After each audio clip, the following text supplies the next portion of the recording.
प्रमाण पत्र भी जारी किया जाना जनहित में होगा। यदि प्रमाण पत्र जारी नहीं किए गए जाते हैं तो हम साथियों सहित अविलंबगत आमरण अनशन पर रहेंगे, जिसकी जिम्मेदारी शासन और प्रशासन की होगी।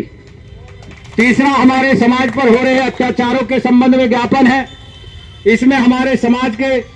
लोगों ने, जो पंचायत में हमारे समाज के लोगों ने हमें अवगत कराया है, इस विषय में लिखा है महार कश्यप समाज पर हो रहे अत्याचारों में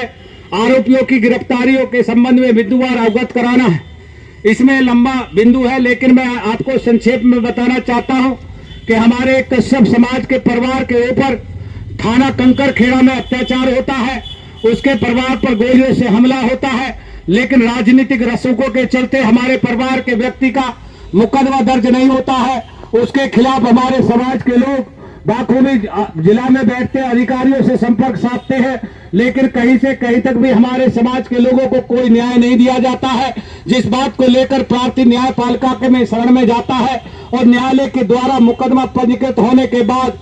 तक भी आज तक भी कोई कार्रवाई नहीं होती है, जबकि हमारे समाज के लोगों को एक तरफा राजनीतिक षड्यंत्र के तहत जेल भेज दिया जाता है। न्यायपालिका ने हमारे सभी साक्ष्य सबूतों को सही मानते हुए हमारे लोगों को 4 दिन के अंदर अंदर जमानत पर रिहा करने का काम किया। इसके लिए मैं न्यायपालिका को धन्यवाद देता हूं, लेकिन मैं एसीएम साहब से निवेदन करना चाहता हूं कि हमारे जो लोग वास्तविकता जिनके साथ घटना घटी, साक्ष्य सबूत के आधार पर न्यायालय के आदेश अनुसार दर्ज हुए मुकदमे के आधार पर आरोपियों की गिरफ्तारी तत्काल प्रभाव से कराई जाए, क्योंकि आरोपी पक्ष के लोग आज की डेट में खुले हुए हमारे कश्यप समाज के परिवारों को जान से मारने की धमकी यह कहते हुए दे रहे हैं कि यदि आप लोगों ने फैसला नहीं किया और आपने कोर्ट से जो दर्ज मुकदमा कराया है वो वापस नहीं लिया तो तुम्हें और तुम्हारे परिवार को, इस बार तुम्हारी जान बच गई है, लेकिन इस बार आपके तुम्हारे और तुम्हारे परिवार को मौत के घाट उतार देंगे। ये बात आरोपी पक्ष के लोग कह रहे हैं।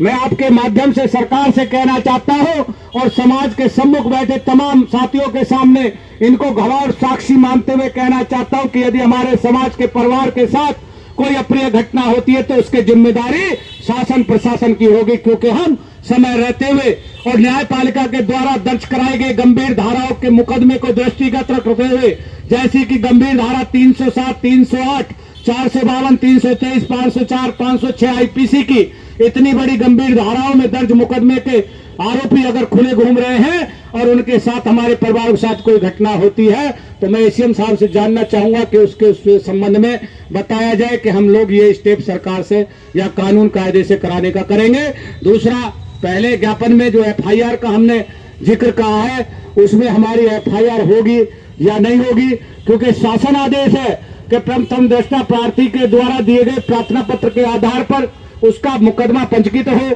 पंजीकृत होने के उपरांत जांच हो, जांच के उपरांत जो तथ्य प्रकाश में आवे उसके आधार पर अग्रिम कार्रवाई सुनिश्चित होने का शासन आदेश है। उस शासन के आदेश पर मैं एसीएम साहब से रिक्वेस्ट करूंगा, अनुरोध करूंगा कि वो हमारी इस एफआईआर को दर्ज कराने का भी आदेश संबंधित को हाल में दे दे तो मैं इनका आभारी रहूंगा। और तीसरा बिंदु मुख्यमंत्री से संबंधित है कि मुख्यमंत्री महोदय को जो जातियों को शरणार्थी नाम होने के नाते अन्य जातियों को जिस प्रकार आरक्षण दिया जा रहा है उसी प्रकार हमारे भी नामों को आरक्षण दिया जाना चाहिए। ये 3 मेरे मांग पत्र हैं, ये तीनों मैंने पढ़ के सुनाए, बताइए गलत तो नहीं है? तो मैं एसीएम साहब से अनुरोध करूंगा कि मेरे तीनों ज्ञापनों का उत्तर जनता के सम्मुख अगर आप दे दें 2-2 शब्दों में तो मैं आपका आभारी रहूंगा। एसीएम साहब।